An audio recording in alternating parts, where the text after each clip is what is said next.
Va ora in onda Sic et Non. Ripartiamo dal buonsenso contro il politicamente corretto di oggi con Marco Tognini.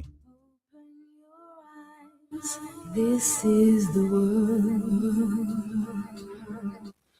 Open Your Eyes, cari amici di Radio Libertà, bentornati nella trasmissione, nella consueta edizione di Sic et Non della settimana per verificare, per così spulciare tra le notizie un po' nascoste dal mainstream e riflettere poi sulle situazioni un po' della nostra quotidianità. Ovviamente in tante declinazioni vediamo il fenomeno migratorio sempre molto presente, dalle tragedie come il caso appunto di tante aggressioni negli Stati Uniti e anche nel nostro paese, polemiche anche contro le forze dell'ordine, non solo contro l'AIS, ma per esempio anche a Milano con il caso Rogoredo, quindi fateci sapere anche voi come la pensate. Vi ricordo che potete intervenire allo 02 92 94 72 22 per proporre argomenti, per intervenire, per confermare o contestare insomma quanto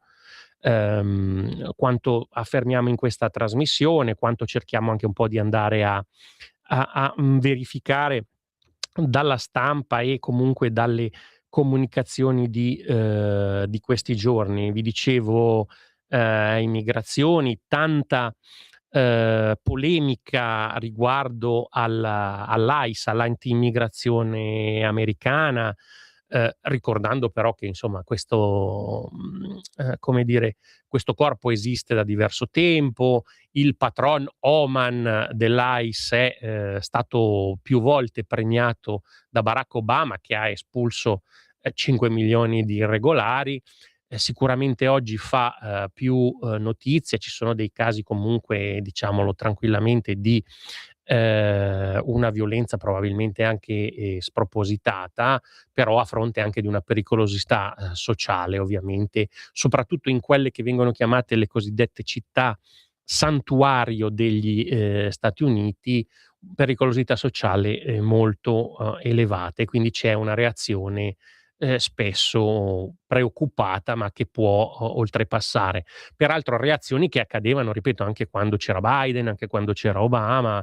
Ricordo il fatto di questo senza tetto in sedia a rotelle che venne ucciso con ben una decina di colpi di pistola, però forse voi non ricordate la notizia perché siccome il presidente era Biden probabilmente, e poi si trovava a New York, quindi c'era un'amministrazione democratica, probabilmente non ne avete sentito parlare. Ecco, purtroppo noi vogliamo evitare l'ipocrisia di fomentare gli animi o calmarli solo per questioni di convenienza politica, invece vogliamo un po' aprire gli occhi sulla questione migratoria nel suo complesso e ragionare sulle problematiche che pone, non solo in termini di sicurezza, ma anche per esempio in termini di lavoro e di contributo effettivo poi di determinate comunità al benessere nazionale, ma anche per esempio c'è tutto il tema delle cosiddette rimesse poi degli immigrati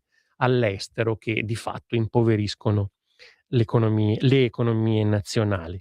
In questo grande bollettino di invasione che noi cerchiamo sempre di tenere aggiornato, il posto d'onore va alla Spagna, perché Sánchez solo l'altro ieri ha di fatto spalancato le porte dell'Unione Europea attraverso la Spagna agli immigrati.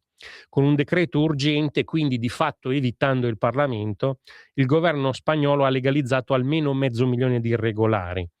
La Chiesa spagnola in parte esulta, contribuiranno al nostro bene, convinti loro. La polizia parla di sistema al collasso, così si fa un favore ai trafficanti di uomini. Ecco, quindi questa lotta, questo gesto di Sánchez, diciamo che forse copre anche le recenti polemiche e lo scandalo per la questione del grave incidente ferroviario e galvanizza ancora una volta i suoi sostenitori su una battaglia che ormai è diventato un cavallo di battaglia della sinistra, che è una sinistra che ha completamente abdicato a quello che è tutto il sistema di garanzie sul lavoro, perché di fatto poi importando manodopera a basso costo si va a influire sui salari, sull'occupazione. Però vediamo bene cosa è accaduto in Spagna. Non lo avrà fatto con il favore delle tenebre, ma in modo poco ortodosso certamente sì. Il governo Sanchez infatti ha regolarizzato l'altro ieri oltre 500.000 immigrati presenti in Spagna.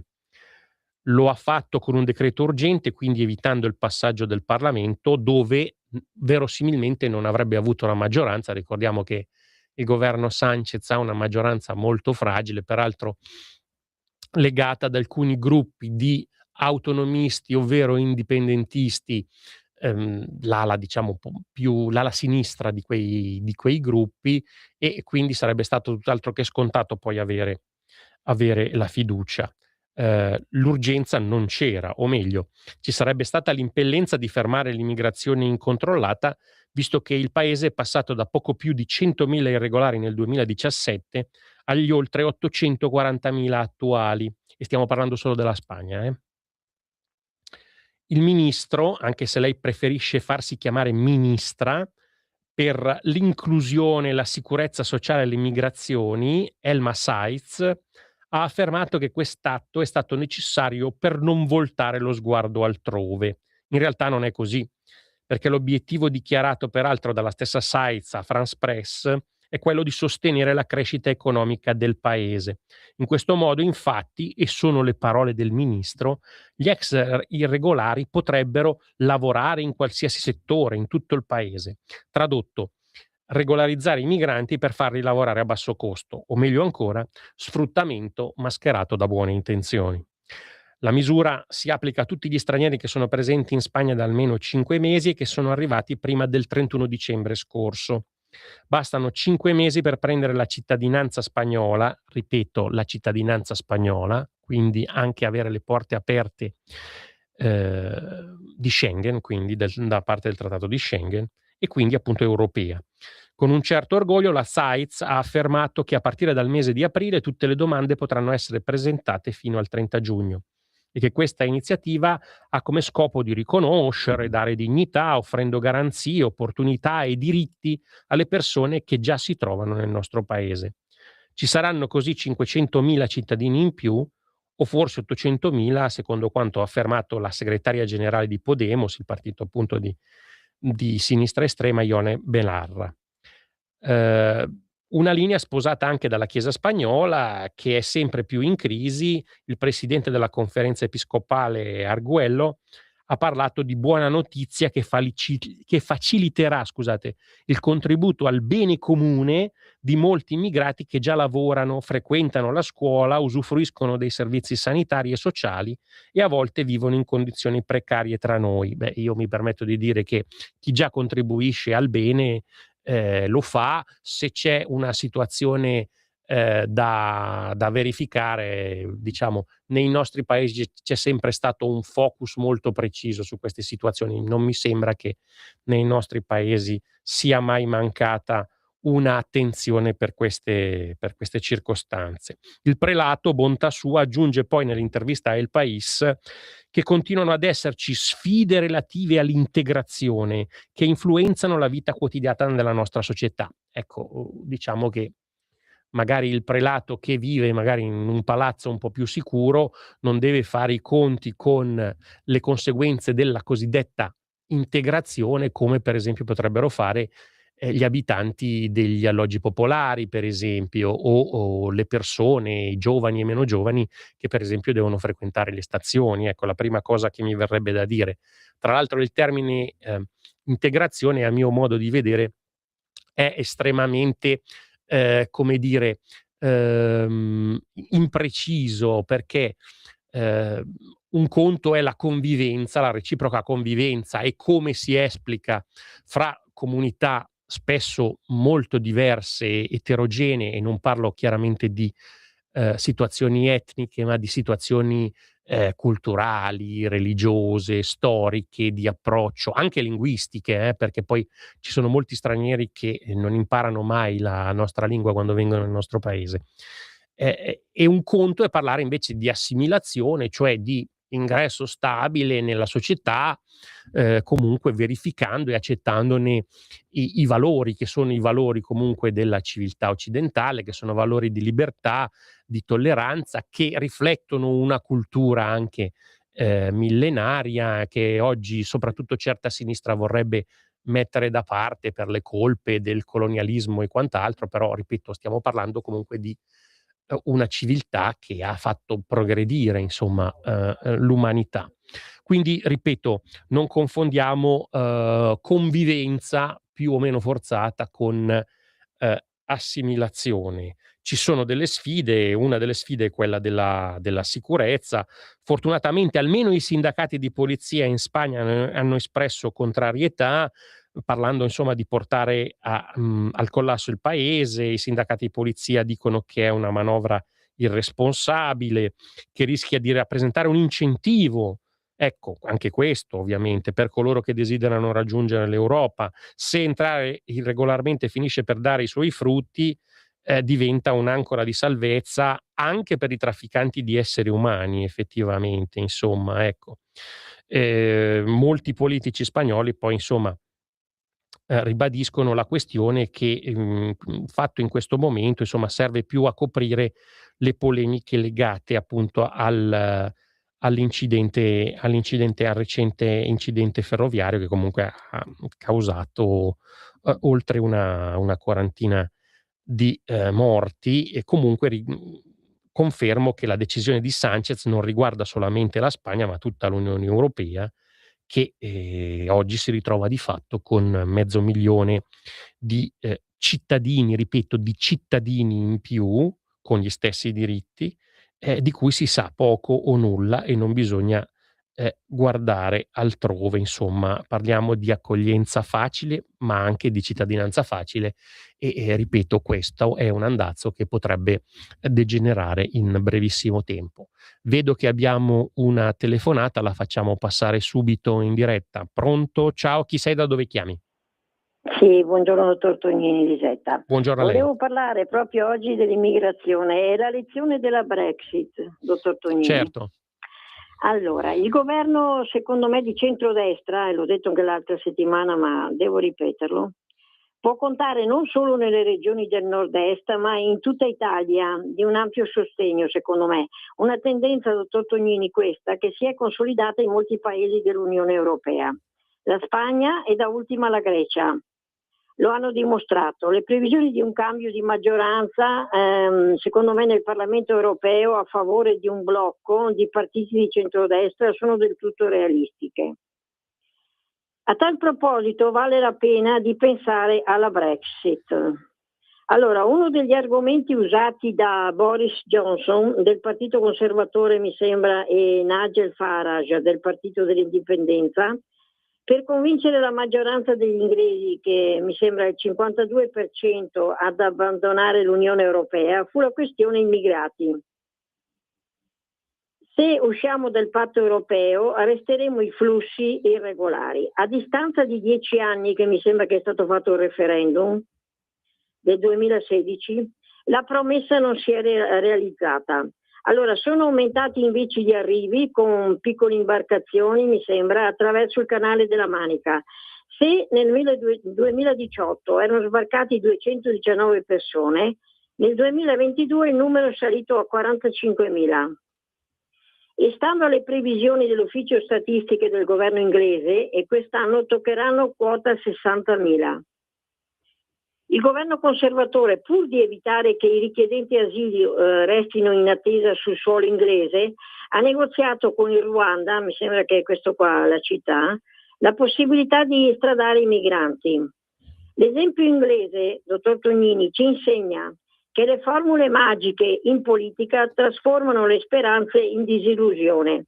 Il governo Meloni è all'inizio, secondo me, l'attendono prove impegnative, come la questione migratoria e politiche pro o contro l'Unione Europea. Ripeto, pro o contro l'Unione Europea. Tutto qua, la salute e buona giornata. Grazie, una riflessione comunque condivisibile, che però apre a diverse, come dire, a diverse puntualizzazioni.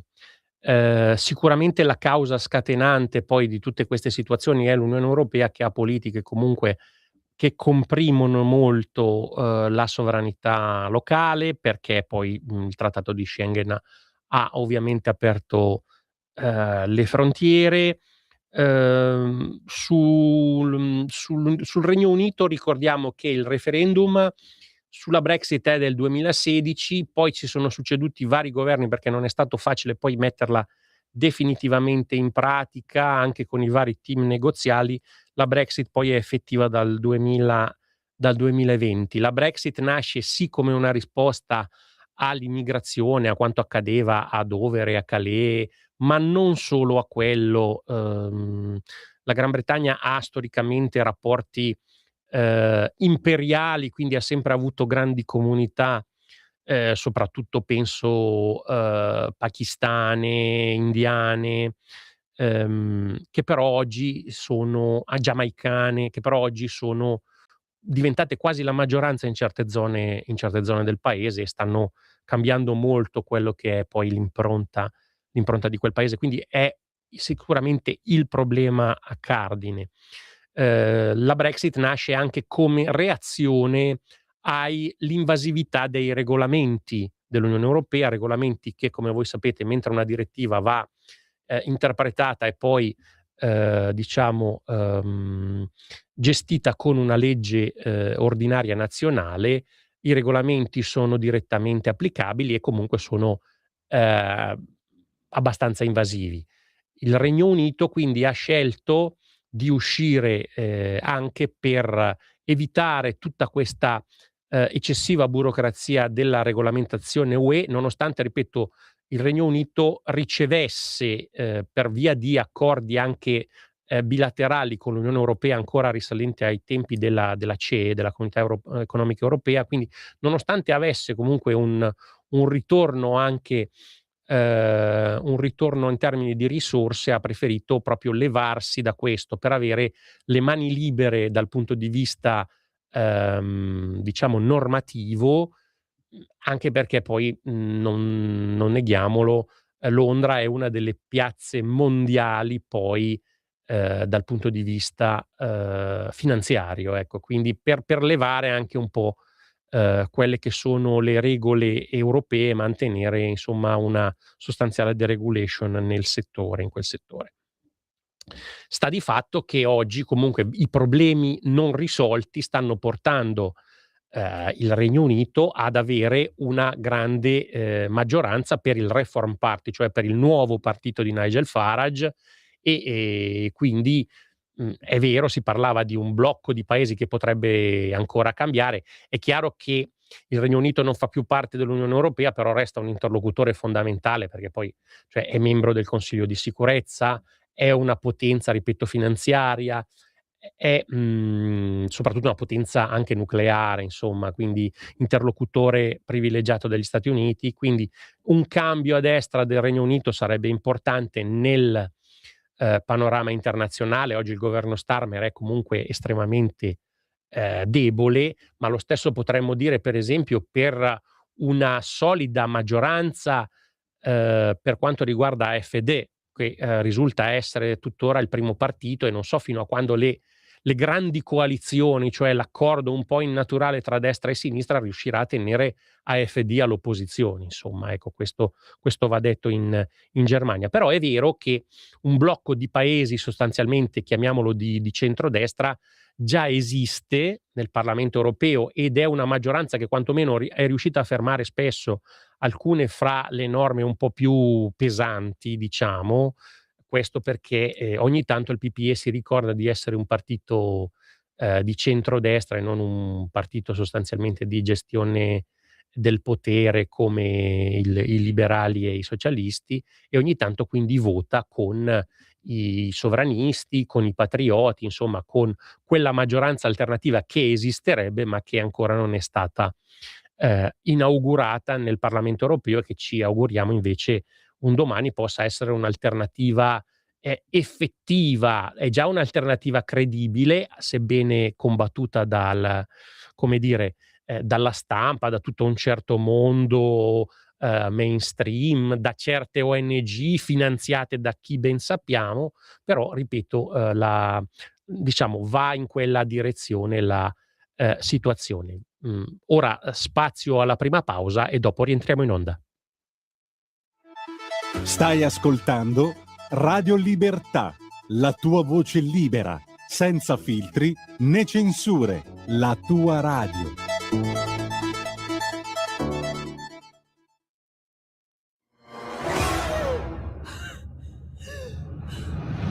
Pensa a respirare. Ora abbandonati. Che cosa vedi? Luce, oscurità, l'equilibrio.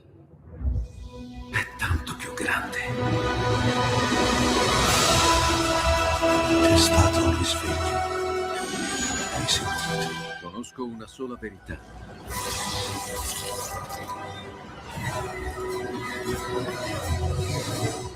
Movie Time ti fa entrare nel vivo del cinema, ti fa sentire come se fossi tu il protagonista del grande schermo.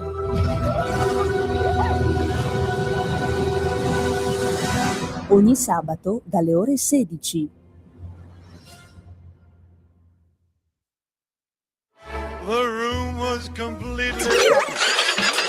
Stanco di perderti i tuoi programmi radiofonici preferiti? Vorresti la tua musica, le tue voci amate sempre con te, ovunque tu vada? Radio Libertà, l'applicazione che trasforma il tuo smartphone e tablet nella tua radio personale.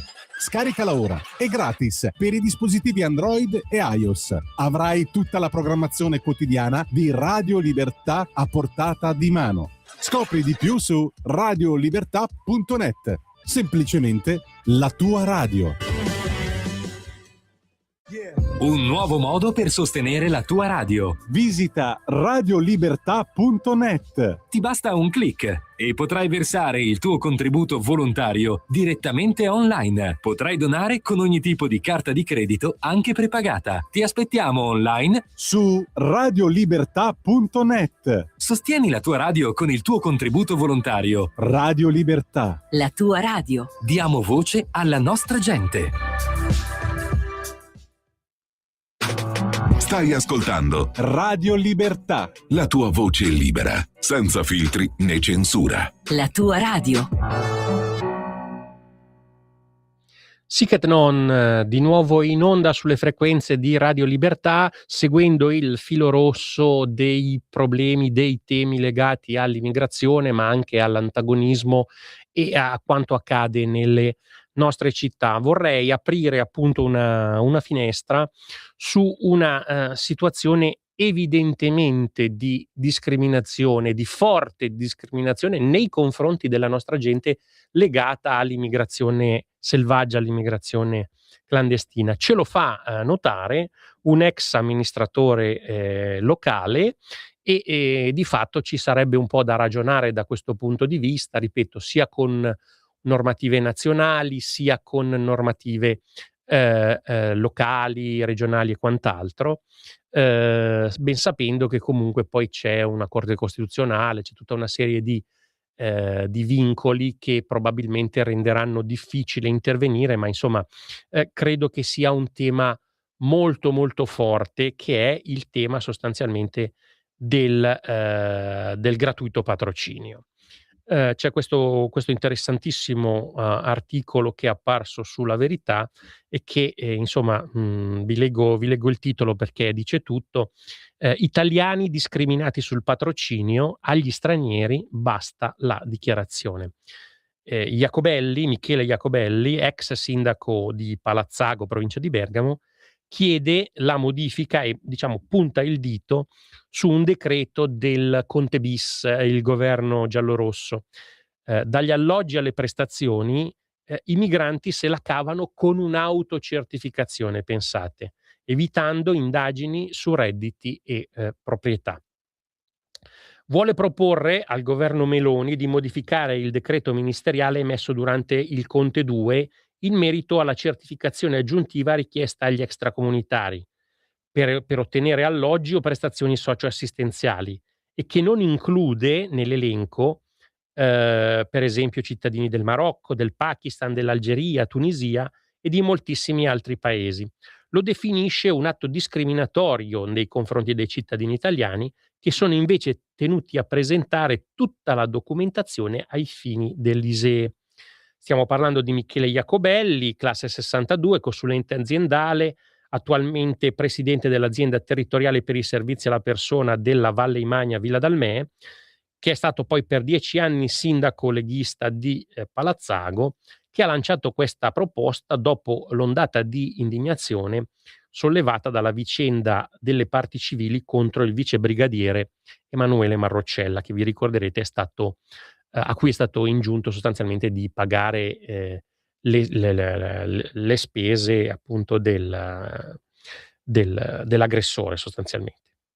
I parenti del siriano Jamal Badawi, 56 anni, 4 fogli di espulsione mai eseguiti, ucciso la notte del 20 settembre 2020 durante un tentativo di furto e dopo aver ferito un carabiniere collega del vice brigadiere condannato a 3 anni e al pagamento di una provvisionale di 125.000 euro, avevano chiesto di dare a loro direttamente gli euro raccolti a favore del vice brigadiere. Vi ricorderete c'è stata anche una sottoscrizione.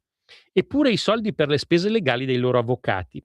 Peccato che loro avessero già ottenuto, pensate, il patrocinio gratuito, che in caso di extracomunitari può essere richiesto in base a una semplice autocertificazione.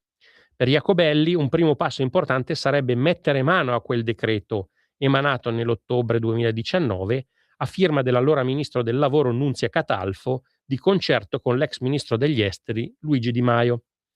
Sì, perché nell'elenco dei paesi i cui cittadini sono tenuti a fornire documentazione relativa al patrimonio immobiliare eventualmente posseduto all'estero per certificare il tutto a fini ISEE, il governo giallorosso avesse inserito solo alcuni paesi, diciamo, non esattamente fondamentali nel mondo dell'immigrazione di casa nostra, e mi riferisco per esempio, vedo il Regno del Bhutan, Tonga, Malaysia, Nuova Zelanda, Qatar, Repubblica di Corea, Repubblica delle Figi, Confederazione Elvetica e pochi altri, appena una ventina.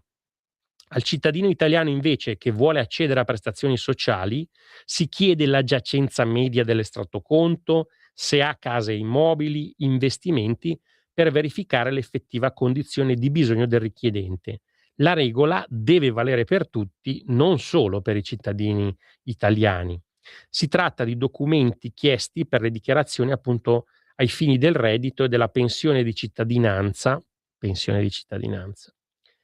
E la proposta dell'ex sindaco appunto che questo decreto venga abolito o quantomeno che la documentazione diventi obbligatoria per chiunque, indipendentemente dallo stato di provenienza, anche per evitare emorragie di fondi pubblici francamente ingiustificate.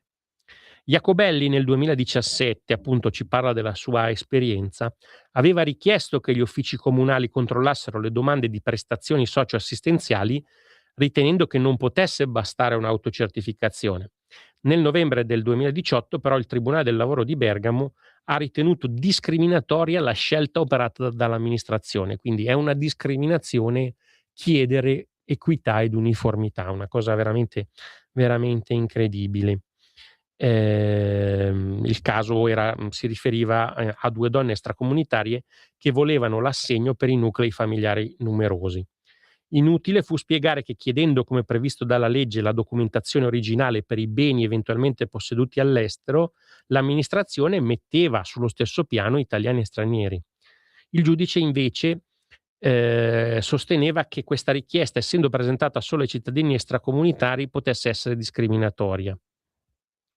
Diciamo che appunto questa cosa non avviene tra enti di paesi extra Comunità Europea e i nostri, salvo accordi internazionali bilaterali.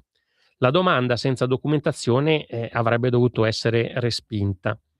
e invece venne accolto, scusate, il ricorso che è promosso da una di queste associazioni che hanno anche dei nomi molto neutri, l'ASGI, Associazione per gli Studi Giuridici sull'Immigrazione, che poi non è in realtà un'associazione di studio, ma è un'associazione sostanzialmente, potremmo chiamarla il soccorso immigrati, no? Come il soccorso rosso di antica memoria, insomma. Un altro ricorso, sempre presentato da ASGI, fu invece rigettato perché non era affatto ritenuto discriminatorio. Comunque la situazione è cambiata pochissimo. ASGI, tra l'altro, ricordiamo che ha progetti sostenuti dalla famosa Open Foundation, sostenuta e finanziata da chi? Lo sappiamo benissimo, non lo nominiamo quel signore, ma sappiamo benissimo di chi stiamo parlando. L'ASGI comunque ha continuato ad intervenire e insomma bisognerebbe comunque creare un focus. Facciamo un appello anche a questo punto alle forze di governo perché inseriscano qualche cosa di nuovo anche nell'imminente nuovo decreto sicurezza, insomma, che venga stilato insomma anche un elenco di paesi in cui ci sia questa reciprocità effettiva. Si chiede reciprocità in tante situazioni, nei trattati internazionali, eccetera. Credo che anche questa reciprocità sia effettiva anche a fronte di paesi, se questi paesi insomma non hanno un catasto o c'è il lavoro nero, eccetera, insomma non deve essere il cittadino italiano poi a subirne le conseguenze. Quindi decisamente un argomento scottante che abbiamo voluto presentarvi perché poi effettivamente la questione immigrazione si collega poi con il problema di chi continua a sostenere questa invasione quasi incontrollata o comunque chi la benedice o chi fa entrare insomma comunità allogene che alla fine portano i loro problemi, le loro tensioni religiose ma anche diciamo nazionali sul campo. È il caso insomma dell'Italia, di questa lotta senza quartiere filo palestinese che si è saldata con l'estrema sinistra, nonostante per esempio in Palestina insomma i diritti non siano esattamente quelli auspicati dall'estrema sinistra. E quindi abbiamo gli antagonisti sempre pronti ad intervenire, perfino in un momento di grande visibilità quale quello delle Olimpiadi Milano-Cortina. Esisterebbe, secondo quanto appunto ricordano alcune testate, un vero e proprio piano degli antagonisti per disturbare l'inaugurazione a San Siro. Ci sono già stati tentativi di fermare la fiaccola, diciamo nelle varie manifestazioni, nelle varie tappe. Si pensa anche comunque proprio a qualcosa legato alla zona rossa, all'accensione del braciere. I Pro-Pal hanno annunciato 3 giorni di mobilitazione per di fatto disturbare l'avvio dei giochi, con la cerimonia inaugurale prevista per il 6 febbraio appunto a San Siro. Annunciano dai propri canali da venerdì 6 a domenica 8 febbraio 3 giorni di lotta, convergenza, mobilitazione e sport popolare. Ogni tanto ci sono queste iniziative molto molto creative. Al di là di quelle annunciate, sono quelle a sorpresa comunque che destano maggiore preoccupazione, anche se l'impianto di sicurezza predisposto per l'evento effettivamente sembra imponente e coinvolge comunque non solo le forze dell'ordine italiane, ma per esempio quelle forze dell'ordine che in maniera assolutamente legittima proteggono capi di Stato stranieri o delegazioni straniere con lo status sostanzialmente di guardia giurata. L'obiettivo è chiaro, insomma, interrompere il viaggio della fiamma olimpica. Ci hanno provato a più riprese durante il viaggio lungo l'Italia e comunque, a quanto dice questo comitato, ci uniremo a quel vasto movimento di solidarietà con il popolo e la resistenza palestinese che lungo tutto il percorso da nord a sud ha contestato il simbolo delle Olimpiadi sponsorizzate da Eni e Leonardo. Eni e Leonardo che insomma comunque la si voglia pensare sono comunque grandi società italiane che danno lavoro e benessere nel nostro nel nostro paese, e anche la presenza dello Stato genocida di Israele nelle competizioni sportive internazionali, scrivono ancora. Sono previste iniziative sindacali, mentre nel tardo pomeriggio del 6 probabilmente ci sarà un corteo con comitati e sindacati anche sulla questione della casa, per insomma portare visibilità alle tematiche della sinistra, un momento che probabilmente andrà a sovrapporsi con il momento clou dell'inaugurazione, quando proprio a San Siro verrà acceso il bracciere olimpico con la cerimonia ufficiale. La provocazione è chiara, il tentativo di sabotaggio anche, e non è escluso che qualcuno provi a bucare la zona rossa per fare irruzione al suo interno. Continuiamo a parlare un po' del mondo antagonista. Rinasce, diciamo, viene un po' rispolverata ancora l'iniziativa della flottiglia. Voi mi direte, per l'Iran? No, per l'Iran se ne stanno belli zitti e comodi, nonostante insomma le vittime in poco tempo sono salite, il bilancio delle vittime è salito perfino a livelli superiori a quello che è accaduto a Gaza.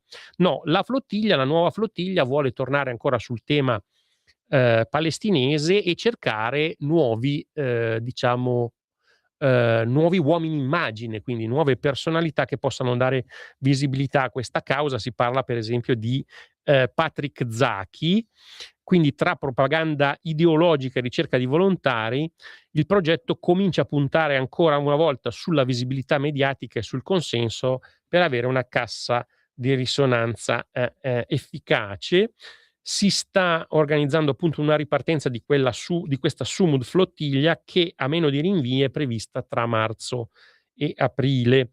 La campagna di arruolamento, a quanto appunto dice la stampa, è iniziata da tempo, le figure sono numerose, ma è soprattutto la propaganda a giocare un ruolo cruciale, perché non serve solamente manovalanza gratuita, ma anche consenso sul territorio che va coltivato. Esclusa Greta Thunberg, che dopo le liti dell'anno scorso con il direttivo, con tanto di cambio barca, vi ricorderete, difficilmente tornerà a imbarcarsi, la falange italiana cerca un altro frontman e potrebbe averlo trovato in Patrick Zaki, che comunque anche egli non è esattamente del tutto manipolabile da questi gruppi. Qualche volta ha provato a smarcarsi, vedremo un po' cosa accadrà. Ancora una volta si agisce negli spazi di un'università pubblica, che è l'Università Statale di Torino. Insomma, ci sono messaggi, c'è questo gran mix di temi e di argomenti, chiaramente imperialismo, iniziative guerrafondaie di Trump, di tutto l'Occidente, Venezuela, America Latina, Medio Oriente, Africa. Ovviamente insomma viene fatto questo singolare potpourri di argomenti per cercare sostanzialmente capitani, anche senza certificazione purché abbiano esperienza, membri dell'equipaggio, personale tecnico, ma anche di rappresentanza.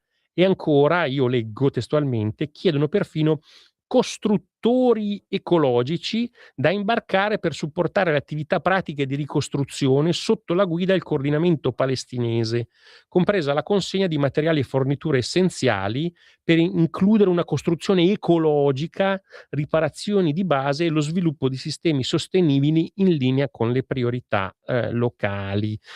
Facciamo presente che a Gaza adesso il problema grosso, per chi soprattutto ha un'idea della logistica di quello che voglia dire ricostruire la città, è il problema principale è quello delle macerie. Quindi di che cosa farne, di come distruggerle, di come smaltirle. Non sarà certo un problema facile, insomma, che poi arrivino qualche ragazzino a raccontare come devono fare la differenziata, mi sembra davvero molto presuntuoso, oltre che ideologicamente indirizzato. Vi ringrazio come sempre per la vostra attenzione, chiudiamo la nostra trasmissione e vi diamo appuntamento alla prossima settimana.